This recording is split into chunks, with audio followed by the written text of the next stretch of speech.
이 땅에 그려진 하나님 나라 10번의 만남. 안녕하십니까? 토렌스 참사랑교회를 섬기고 있는 이도한 목사입니다.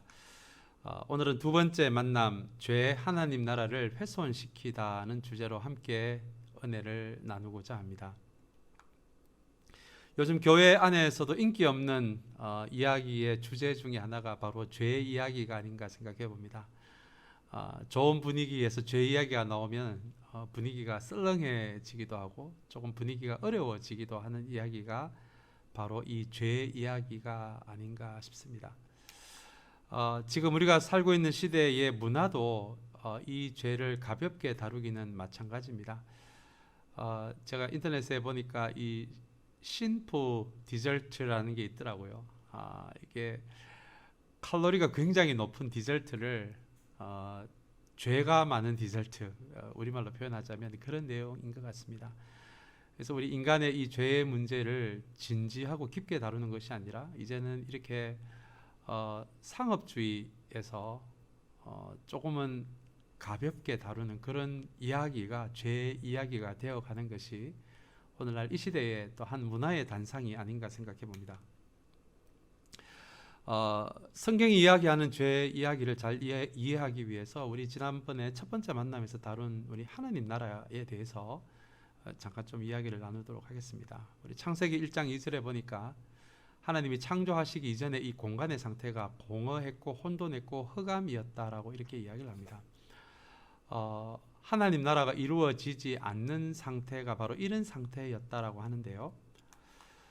그러나 그곳에다가 하나님께서 말씀으로 천지 창조를 시작하시자 공허 혼돈 어두움의 공간이 조화와 질서와 빛이 있는 공간으로 그렇게 바뀌게 되었다라고 창세기 1장은 우리에게 이야기를 해줍니다. 우리 창세기 1장의 말씀에서 우리 창조와 함께 시작된 하나님 나라가 어떤 나라인지를 우리가 좀 볼 수 있는데요. 먼저 창조와 함께 이 땅에 시작된 하나님 나라는 조화와 질서와 빛이 있는 나라였습니다. 흑암과 혼돈과 공허가 있는 땅이 하나님의 창조와 함께 조화가 있고 질서가 있고 빛이 있는 그런 공간으로 변했는 그것이 바로 하나님 나라의 한 속성이고요. 그리고 또 창조와 함께 시작된 하나님 나라는 하나님 그리고 하나님이 창조하신 인간, 이웃, 자연이 올바른 관계 안에 있는 나라를 또한 우리 하나님 나라라고 이야기를 합니다. 자, 이것이 창세기가 이야기하고 있는 하나님 나라의 모습들입니다. 자, 그렇다면 오늘 우리 두 번째 만남의 주제처럼 이 죄가 모든 이 하나님 나라의 가치들 또 모든 나와 하나님과 이웃과 자연의 이 올바른 관계 안에 만들어진 이 하나님 상태가 바로 이 죄 때문에 훼손되었다라고 하는 것이 오늘 두 번째 만남의 주제인데요. 그렇다면 성경이 이야기하는 죄는 과연 어떤 것일까요? 우리가 보통 죄라고 이야기할 때 우리의 머리에 떠올리는 것이 우리 아침마다 우리 인터넷 뉴스나 신문을 받아들면 우리 사건 사고 참 많이 대하면서 속이 상하기도 하는데요. 대개 우리는 죄라고 이야기할 때 우리의 머리에 먼저 떠오르는 것이 강도, 도둑, 사기, 살인, 폭력 이런 것들을 우리가 먼저 떠올립니다. 그러나 제가 방금 말씀드린 이런 것들은 죄의 본질이 아니라 죄의 결과입니다. 성경은 이것을 죄의 본질이라고 말하지 않고요. 이것은 죄의 결과라고 이야기를 합니다. 그렇다면 성경이 이야기하고 있는 죄라는 것이 과연 무엇일까요? 성경은 이 죄의 본질을 자기중심성이라고 이야기합니다. 여러분, 이게 굉장히 중요한 이야기인데요. 우리가 죄를 정확하게 성경이 이야기하는 방식대로 이해를 해야 이 죄를 추상적으로 다루지 않게 됩니다. 굉장히 실제적인 무엇으로 다루게 되는데요. 그렇게 죄를 실제적인 것으로 다루기 위해서 가장 먼저 우리가 기억해야 할 것이 성경은 이 죄를 자기중심성이라고 그렇게 이야기를 한다는 것이죠. 자기중심성이란 무엇일까요? 제가 여기 사진 자료를 하나 찾았는데 It's all about me라고 되어 있습니다. 다시 이야기하면 나의 인생의 그 중심에 하나님이 아니라 나를 놓는 것, 이것을 자기 중심성이라고 이야기합니다. 더 나아가서 이 자기 중심성은 내 인생에 하나님이 더 이상 필요 없다라고 선언하는 것과 동일합니다. 여러분, 이것이 성경이 이야기하는 죄의 본질입니다. 단순히 도둑질, 강도짓이 아니라 성경이 이야기하는 죄의 본질은 내 인생에 하나님이 더 이상 필요 없다, 그렇게 선언하는 것, 그것을 성경은 죄의 본질이라고 이야기합니다. 다시 이야기하면 하나님의 자리에 나를 놓는 것입니다. It's all about me라고 선언하면서 하나님의 자리에 나를 놓는 것이 여러분 자기 중심성입니다. 사실 이것은 우상의 이야기도 좀 비슷한데요. 우리가 우상이라고 할 때 뭐 머리에 뿔이 달리고 창을 들고 있고 하는 그런 형상을 우리가 떠올리는데, 성경이 이야기하는 우상의 정확한 정의는 하나님 자리에 우리가 하나님 대신에 그 자리에 올려놓은 무엇을 우상이라고 합니다. 그 자리에 우리가 만약에 돈을 올려놓으면, 하나님 자리에 올려놓으면 그 돈이 우리에게 우상이 되고요, 때로는 우리의 자녀를 만약에 하나님 자리에 올려놓으면 그 자녀가 우리에게 우상이 되는 것입니다. 같은 원리로 하나님의 자리에 나를 올려놓는 것, 여러분 이것이 죄의 본질이고요, 이것이 자기 중심성입니다. 이 자기 중심성의 세계에서는 최고의 가치가 하나님 뜻이 아니라, 하나님의 나라가 아니라, 하나님 나라가 아니라 최고의 가치가 내가 되는 것이고요, 내가 원하는 것이 됩니다.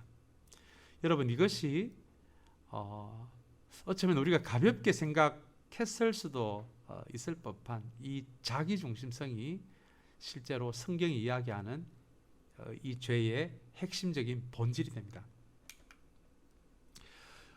우리가 이 자기 중심성이라는 죄의 이야기에서 우리가 한 가지 기억할 것이 있습니다.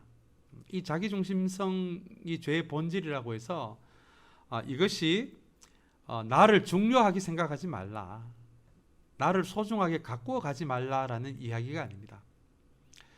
이 자기 중심성과 나의 내면을 소중히 가꾸어 가는 것은 전적으로 다른 이야기입니다.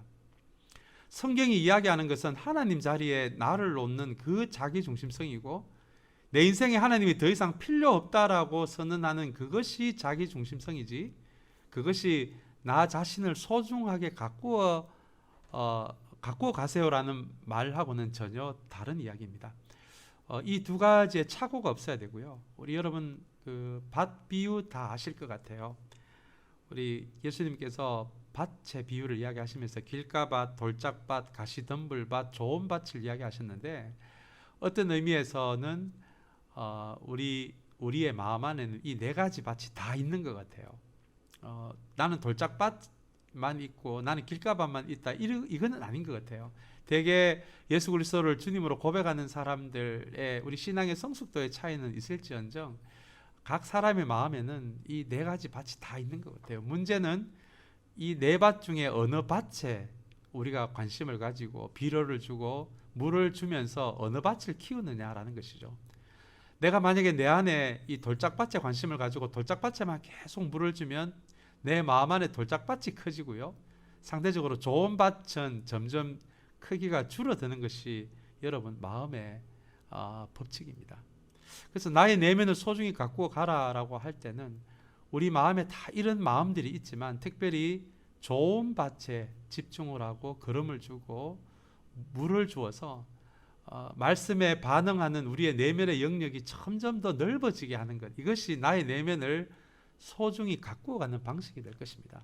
여러분, 이것이 자기 중심성과는 전혀 다른 이야기라는 것을 이해를 해야 이 자기 중심성이라는 단어에 이 혼돈이 없을 것 같습니다.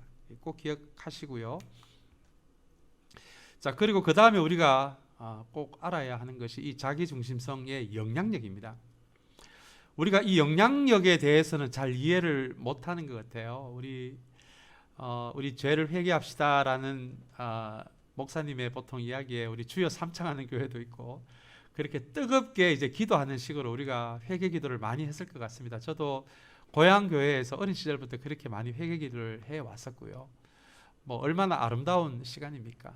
또 성령께서 인도하실 때는 참 눈물도 많이 나는 것이 이 회개의 기도인데요. 그러나 실제적으로 이 자기 중심성이 우리의 실제적인 삶의 삶의 영역에서 어떤 영향을 미치느냐에 대한 이해 없이 이렇게 회개 기도를 조금은 감정적으로만 대하다 보니까 점점 더 회개라는 것이 추상적인 시간이 됩니다. 그래서 눈물을 흘리며 기도는 하는데 실제 내가 구체적으로 무슨 잘못을 저질렀는지 모를 때도 많고요. 실제 우리가 살아가는 세상에서 이 자기중심성이 실제적으로 어떤 영향을 미치는지에 대해서도 우리가 이해를 잘 못하니까 이 회개라는 시간이, 죄에 대해서 기도하는 시간이 점점 더 추상적으로 습관적으로 되어가는 것이 또한 이 회개의 한 부분의 모습인 것 같아요. 그래서 우리가 이 죄를 이야기할 때 우리가 반드시 해야 될 것 중에 하나가 이 자기중심성이라는 죄의 본질이 실제적으로 어떤 영향을 미치느냐를 이해하는 것입니다. 성경은 이 자기중심성이 하나님, 나, 이웃, 자연과의 관계를 무너지게 한다라고 이야기를 합니다. 여러분, 우리가 앞서서 하나님 나라가 어떤 나라인지 우리가 잠깐 살펴보았는데요. 하나님 나라는 질서가 있고 조화가 있고 밝은 빛이 있는 나라임과 동시에 하나님과 나, 이웃과 자연이 올바른 관계 안에 있는 상태, 이걸 샬롬이라고 하죠. 이런 평화라고 하죠. 이 샬롬이 이루어진 상태를 하나님 나라라고 우리는 그렇게 정의를 내립니다. 하나님과 나, 이웃, 자연이 올바른 관계 안에 있는 상태인데요. 이 자기중심성이란 죄가 이 관계를, 하나님, 나, 이웃, 자연과의 관계를 무너지게 한다는 거예요. 이게 실제적으로 자기중심성이 영향을 미치는 그 힘입니다. 자, 그래서 오늘 이 두 번째 만남의 주제처럼 이 자기중심성이란 죄가 하나님 나라를 훼손시킬 수가 있다는 것이죠. 우리 창세기 3장이 이 죄에 관련해서 아주 핵심적으로 이 근원적인 이 죄에 대해서 이렇게 다루는 본문인데요. 우리 창세기 3장 본문을 우리 조금 부분적으로 그렇게 좀 살펴보기를 원합니다. 우리 1절에 보시면 뱀은 주 하나님이 만드신 모든 들짐승 가운데서 가장 간교하였다. 뱀이 여자에게 물었다. 하나님이 정말로 너희에게 동산 안에 있는 모든 나무의 열매를 먹지 말라고 말씀하셨느냐라고 이렇게 뱀이 하와에게 묻습니다. 이제 여러분, 이 죄가, 이 자기중심성이 조금씩 들어오는 첫 장면인데요. 이 뱀이 하와에게 했는 이야기 중에 하나님이 정말로라는 단어가 있습니다. 정말로. 이 죄의 자리에서는 주로 사탄이 하는 일이 하나님 말씀을 의심하게 만들죠. 그리고 하나님이 하신 말씀을 축소시키고요. 하나님 말씀하신 걸 과장시킵니다.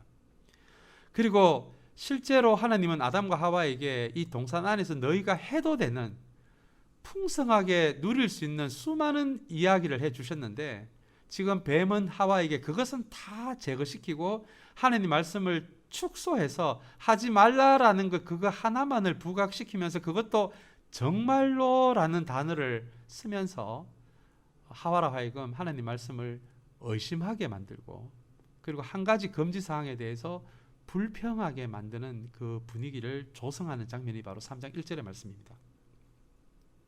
자, 그리고 중요한 말씀이 5절의 말씀인데요. 하나님은 너희가 그 나무 열매를 먹으면 너희의 눈이 밝아지고 하나님처럼 되어서라는 단어가, 여러분, 이게 자기중심성의 핵심입니다. 아마 뱀이 하와에게 이야기할 때 바로 이 부분, 하나님처럼 되어서라는 이 부분이 하와의 자기중심성을 완벽하게 깨어나게 하는, 깨어버린, 그 자기중심성에 대해서 깨어나게 만든 표현이 바로 하나님처럼 되어서라는 표현입니다. 앞에서 제가 말씀드린 대로 자기중심성은 내 인생에 하나님이 필요 없다라고 선언하는 것이거든요. 그게 죄의 본질이거든요. 근데 하나님처럼 된다. 그전에는 이 하와의 마음에는 하나님 우리의 창조주라는 생각이 있었는데, 하나님이 금지시켰던 이 선악과를 먹게 될 때 하나님처럼 된다, 하나님과 똑같이 되었을 때 더 이상 하나님은 우리에게 필요 없는 존재가 되거든요. 그래서 이 하나님처럼 된다라는 이 표현으로 인해서 하와 안에 이 자기중심성이 생기기를 시작한 것입니다. 뱀이 아주 교묘하죠. 자, 그리고 6절의 말씀입니다. 여자가 그 나무의 열매를 보니 먹음직도 하고 보암직도 하였다. 그뿐만 아니라 사람을 슬기롭게 할 만큼 탐스럽기도 한 나무였다. 여자가 그 열매를 따서 먹고 함께 있는 남편에게도 주니 그도 그것을 먹었다라고 6절은 이야기합니다. 여러분, 바로 이 열매가 선악과라는 열매입니다. 굉장히 이게 상징적인 표현인데요. 어떤 분들은 괜히 하나님이 선악과를 만들어서 인간으로 하여금 죄짓게 만들었다라고 이제 이렇게 이야기하시는 분들이 계시는데요. 이 선악과가 단순히 그런 의미가 아닙니다. 이 선악과라는 이 과일의 이름처럼 이 과일의 의미는 선과 악의 기준이 되시는 분은 하나님만이 기준이 되신다는 의미거든요. 그러면 이 선악과를 인간이 따먹었다라는 것은 드디어 이 선하고 악하다라는 것의 기준을 하나님이 아닌 인간이 드디어 정의를 내리기를 시작했다라는 의미가 됩니다.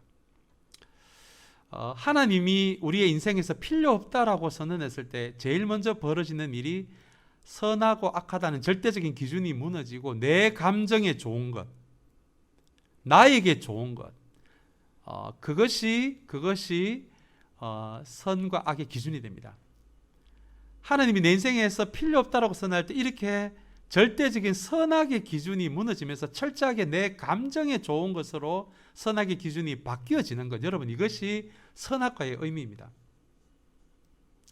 자, 그리고 6절에 보시면 여자가 그 열매를 따서 먹고 함께 있는 남편에게도 주니라고 이렇게 되어 있습니다. 이 말은 뱀이 하와를 유혹할 때 남편인 이 아담은 멀리 있었던 게 아니라, 그 자리에 없었던 게 아니라 바로 그 자리 옆에 있었다는 의미가 됩니다.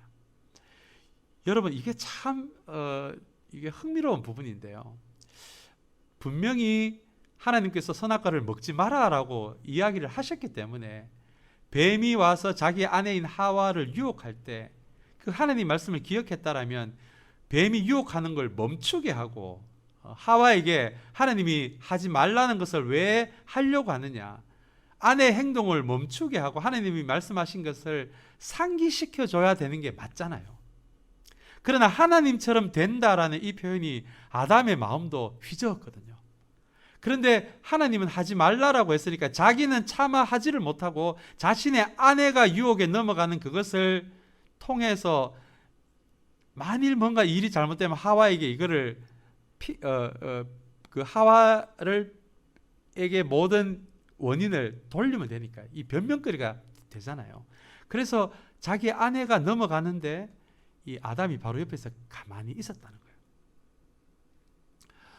자, 이것이 자기중심성이 시작이 되자 하와와 남편인 아담의 관계가 깨어지는 장면입니다. 이게 정말 진심으로 진실하게 서로를 사랑하는 장면이 아니라 핑계거리를 찾고 변명거리를 찾고 잘못되면 상대방에게 다 넘기기 위한, 그것이 자기중심성이라는 이것이 깨어나는 순간에 이게 시작이 되는 거예요. 그래서 오늘 이 6절의 말씀은 이 자기중심성으로 인해서 하와와 아담의 관계가 조금씩 깨어지는 장면이 시작이 되는 것을 우리에게 말해줍니다. 자, 그리고 8절의 말씀입니다. 그 남자와 그 아내는 날이 저물고 바람이 서늘할 때에 주 하나님이 동산을 거니시는 소리를 들었다. 남자와 그 아내는 주 하나님의 낯을 피하여서 동산나무 사이에 숨었다. 여러분, 8절은 하나님과 인간의 관계가 깨어지는 장면입니다. 그 이전에는 하나님과 풍성한 교제를 즐겼거든요. 진실한 만남을, 친밀하고 진실한 만남을 누리는 관계였는데 이 자기중심성이 깨어나니까 하나님을 피합니다. 하나님의 낯을 피합니다. 그리고 또 나무 사이에 숨습니다. 그 이전에는 숨는다라는 개념이 없었거든요. 그래서 이 자기중심성이 들어오면서 하와와 아담의 관계가 깨어지는 것뿐만 아니라 하나님과 인간의 관계가 깨어지기를 시작합니다. 자, 그리고 12절의 말씀입니다. 그 남자는 핑계를 대었다. 하나님께서 저와 함께 살라고 짝지어 주신 여자, 그 여자가 그 나무의 열매를 저에게 주기에 제가 그것을 먹었습니다. 자, 이제 아내와의 관계도 본격적으로 깨어지기 시작하는 순간입니다. 자기도 옆에 있었잖아요. 하와와 아담이 우리가 같이 유혹에 넘어가서 먹었습니다가 이게 팩트잖아요. 그런데 아담은 하나님께서 나에게 함께 살라고 짝지어 주신 여자, 그 여자 때문에, 그 여자가 원인이 돼요. 이렇게 모든 잘못을 하와에게 뒤집어 씌웁니다. 이렇게 부부 사이가 갈라지기를 시작합니다. 자, 그리고 창세기 3장 18절로 넘어오면은요, 이 아담과 하와의 이 자기 중심성으로 인해서 그 영향이 자연에게로 가는 말씀이 나옵니다. 3장 18절의 말씀입니다. 땅은 너에게 가시덤불과 은근 길을 낼 것이다. 너는 들에서 자라는 푸승기를 먹을 것이다. 이 인간의 자기 중심성이 이제는 자연에게까지 번져서 자연이 저주를 받는 이야기가 이어집니다. 자, 로마서 8장 19절에서 22절 말씀도 참 이 자연의 고통에 대해서, 인간의 자기 중심성으로 인한 자연의 고통에 대해서 이 바울이 기록한 성경인데요. 이 부분도 굉장히 중요한 말씀입니다. 19절이 이렇게 되어 있습니다. 피조물은 하나님의 그 아들들 자녀들이 나타나기를 간절히 기다리고 있습니다. 자, 22절입니다. 모든 피조물이 이제까지 함께 신음하며 함께 해산의 고통을 겪고 있다는 것을 우리는 압니다. 그래서 지금 인간의 자기 중심성으로 인해서 고통을 겪고 있는 이 자연까지도 19절의 말씀에 의하면 하나님의 아들들, 하나님의 딸들이, 하나님의 자녀들이 나타나기를 기다리고 있다는 거예요. 지금도 한강 주변에 있는 공장들이 그 정화시설을 설치하고 그것을 돌리는데 비용이 되니까 그 비용을 절감하려고요, 여름에 특히 장마가 시작될 때, 비가 억수같이 올 때 그에 맞추어서 그동안 모아놓았던 공장 폐수를 몰래 흘려보내는 사람들이 있거든요. 그 비용을 절감하기 위해서, 그리고 자기들의 그 이익을 극대화시키기 위해서. 여러분, 이게 자기중심성이 자연을 망치는 이 하나의 좋은 예가 될 것 같습니다. 나의 이익만을 생각하는 그 마음이 자연을 망치잖아요. 나와 자연의 관계, 인간과 자연의 관계를 이렇게 망치잖아요. 지금 제가 좀 개인적으로 관심을 가지고 있는 것이 이 기후변화인데요. 이 지구온난화 문제가 이제 아마 앞으로 우리 전 세계에 아주 심각한 문제가 될 것 같습니다. 우리 인간이 발생시키는 이 탄소가 정말 이 인간의 과소비에서, 인간의 욕심에서, 욕망에서, 이윤의 극대화하는 데서 사실은 이 지구의 온도를 올리는 이 온실 효과의 원인이 되는 탄소가 바로 거기에서 배출이 많이 되거든요. 그래서 이 창세기의 말씀이 정확한 것 같아요. 또 이 로마서의 말씀이 정확한 것 같습니다. 인간의 자기중심성으로 인해서 자연은 점점 고통스러워져 가고 있고요. 그리고 자연은, 이 고통을 받고 있는 자연은 정말 이 땅에 시작된 하나님 나라가 무엇인지 알고 있는 그 하나님 나라의 사람들이 많이 나타나기를 기다린다는 거예요. 그래야 하나님 만드신 이 자연을 다시 보호하고 보살피는 그 돌봄을 우리 하나님 사람들이 할 거기 때문에. 자, 그래서 지금 제가 간단하게 좀 말씀을 드렸습니다만은 이 죄, 자기중심성이라는 것을 추상적으로만 여러분 이해하지 마시고요. 이것이 실제 하나님과 나와의 관계를 무너뜨리게 하고, 나와 이웃, 나와 다른 사람의 관계를 무너뜨리게 하고요. 그리고 나와 자연의 관계, 인간과 자연의 관계를 실제로 무너지게 하는 것이, 이런 구체적인 영향력을 가지고 있는 것이 성경이 이야기하고 있는 이 자기중심성이라는 이 죄의 모습입니다. 윌리앙 아돌프 무게로라는 프랑스의 유명한 화가가 있는데요. 이 화가가 그렸던 그림 중에 하나가 최초의 애통이라는 그림이 있습니다. 여러분, 이 파워포인트에 이 그림을 제가 좀 가져왔는데요. 여기에 왼쪽 손으로 가슴을 붙잡고 괴로워하는 사람이 바로 아담입니다. 그리고 이 아담의 품에 안겨서 두 손으로 얼굴을 감싸고 울고 있는 여성이 바로 하와이고요.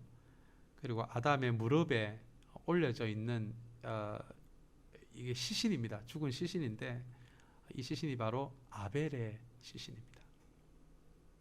인류의 최초의 범죄가 바로 이 가인의 자기중심성에서 철저하게 자기를 중심으로만 보는 이 가인을 통해서 사람과 사람과의 관계가 깨어지는 살인이, 최초의 살인이 일어나는 것이 바로 아담에 대해서 이런 일이 벌어집니다. 그래서 이 최초의 애통이라는 이 그림은 아담과 하와가 자기들이 선악과를 따먹은 그 자기중심성에서 나온 그 죄로 인해서 자신이 사랑하는 한 아들이 죽어서 자기의 무릎에 이렇게 시신이 올려져 있는 것을 보고 그 자기중심성 때문에 괴로워하고 고통스러워하는 이 그림이 바로 윌리엄 아돌프 부게로라는 화가가, 프랑스 화가가 그린 최초의 애통이라는 그림입니다. 이 자기중심성 때문에 힘들어하고 고통스러워하는 인간의 모습을 그린 것이죠. 여러 신학자 중에 이 죄에 대해서, 이 자기중심성에 대해서 조금 더 문학적이면서 실제적으로 표현한 것이 있어서 제가 이 두 가지를 소개합니다. 이 어거스틴이라는 분이 죄를 영혼이 자기를 향해서만 구부러져 있는 상태라고 그렇게 설명을 합니다. 우리의 영혼이 건강하게 나를 가꾸어 가면서 궁극적으로는 하나님과 이웃을 향해 가야 할 영혼이 자기중심성으로 인해서 자기를 향해서만 구부러져 있는 상태, 이것을 죄라고 설명을 합니다. 가브리엘 페크라는 신학자는 죄는 하나님이 주신 자유를 나를 섬기는 데만 사용하는 것, 이걸 죄의 본질이라고 이야기합니다. 이게 결국 자기중심성에 관련된 이야기입니다. 실제로 하나님이 주신 자유를 건강하게 나를 가꾸면서 하나님을 섬기고 이웃을 섬기도록, 그렇게 우리는 창조된 사람들인데 그것이 하나님과 이웃이 아니라 나를 섬기는 데만 사용하는 것, 이것이 자기중심성의 다른 표현이죠. 특별히 이분은 교만, 분노, 탐욕, 정욕, 나태가 이런 자기중심성의 모습이라고 이야기합니다. 교만은 나를 높이는 것입니다. 분노는 내 방식대로 일이 되지 않았을 때 드러나는 우리의 감정입니다. 탐욕은 나의 필요를 넘어서서 내가 원하는 것을 구하는 거고요. 정욕은 나의 즐거움을 위해 타인을 착취하는 것을 정욕이라고 이야기합니다. 여러분, 나태는 나의 현재 상태를 변화시키지 않고 나의 현재 상태로만 계속 유지하려고 하는 것을 여러분 나태라고 하는데, 이것이 교만, 분노, 탐욕, 정욕, 나태가 결국은 자기 중심성에서 나오는 우리의 감정의 상태라는 거예요. 또 한 가지 우리가 기억할 것은 죄는 나와 나의 관계도 깨트린다는 거예요. 우리가 앞에서 죄는 하나님과 나와 이웃, 나와 자연을 이야기했는데, 이 죄가, 이 자기 중심성이 깊어져 갈 때 가만히 보시면 이 죄가 나와 나의 관계도 깨트립니다. 이 말은 하나님이 창조하신 나의 모습을 있는 그대로 흙으로, 하나님의 성령으로, 하나님의 말씀으로, 하나님의 형상으로 지은 그 모습을 그대로 보지 않고 이 자기 중심성에 가두어져서 나를 볼 때 실제 이것이 건강한 하나님이 원래 의도하신 나와 지금의 나의 사이를 점점 멀어지게 한다는 거예요. 그래서 그 결과로 드러나는 것이 낮은 자존감, 열등감, 남의 시선을 지나치게 의식하고 심지어 현실의 고통과 고단함을 피하기 위해서 어떤 중독 상태로 빠지는 것까지도 자기 중심성에서 나오는 나와 나의 관계가 깨어지는 상태로 그렇게 우리가 볼 수가 있습니다. 자, 그리고 이 4분도 참 중요한 이야기입니다. 이 이웃과의 관계를 깨트리는 것을 조금 현실화시켜서 21세기에 비춰보면, 여러분 지금 우리 미국도 인종차별이 참 심하잖아요. 자기 중심성이 가두어졌을 때 내가 다른 피부를 가진 사람들을 용납을 못하는 거예요. 그래서 자기 중심성에서 인종차별이 나옵니다. 폭력이 나오죠. 전쟁이 시작됩니다. 그 사람을 무시합니다. 혐오합니다. 착취하게 됩니다. 실제 21세기에 우리 매일 신문에서, 우리 온라인 인터넷 뉴스에서 매일 보는 사건, 사고 이야기예요.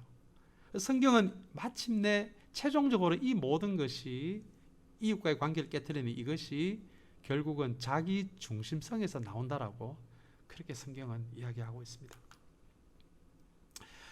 우리가 21세기에 겪고 있는 지금 우리 미국에서도 홍수에 허리케인에 그리고 비가 안 와서 지금 산불이 증가하고요. 자, 이런 사건을 우리가 겪고 있는데, 이 전 세계적으로 이 자연과의 깨어진 관계, 이 기후가 올라감으로써 지금 몇 천만 명의 이 기후 난민이 발생을 하고요.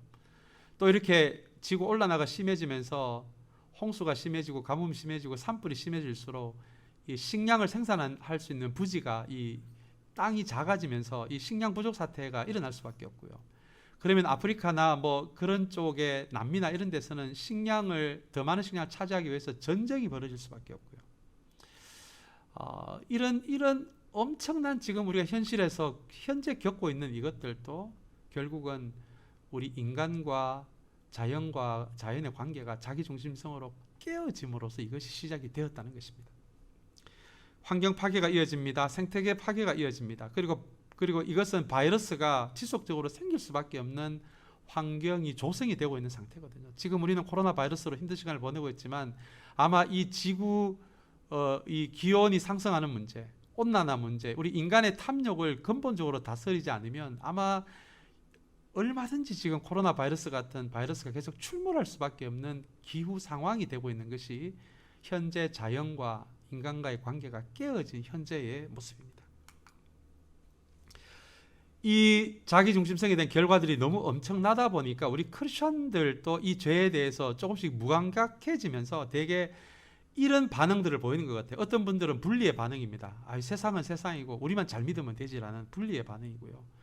관심 전환 전략입니다. 뉴스를 보니까 너무 마음이 아프고 걱정도 되고 하지만 그러나 이런 걱정이 되는 상태가 싫어서 그냥 이 대안을 찾는 거예요. 싸구려 대안을 찾는 거예요. 그래서 코미디 프로만 본다든지 우리 영화에 심취한다든지 드라마에 심취한다라고 해서 실제 이 자기중심성이 만들고 있는 이 엄청난 이 세상의 어두운 부분을 우리가 애써 외면하는, 그것을 싸구려 대체물로 대체하는 그것이 관심 전환 전략입니다.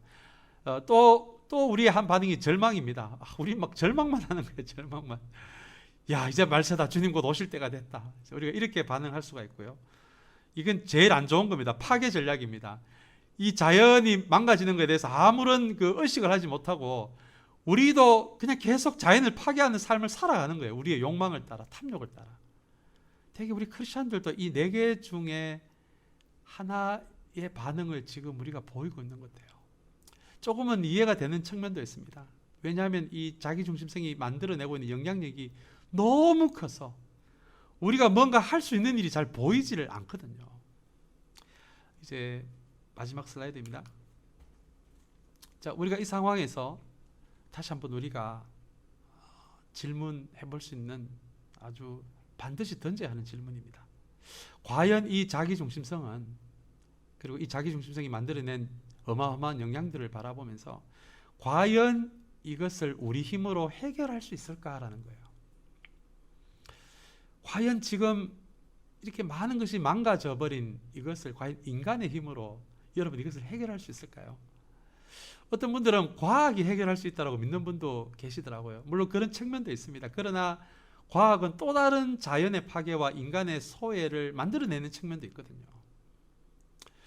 그래서 우리는 다시 한번 이러한 자기중심성이 만들어내고 있는 이런 어마어마한 무서운 영향력 아래에서 우리는 우리 힘이 아니라 우리 너머에 어떤 도움이 필요하지 않을까.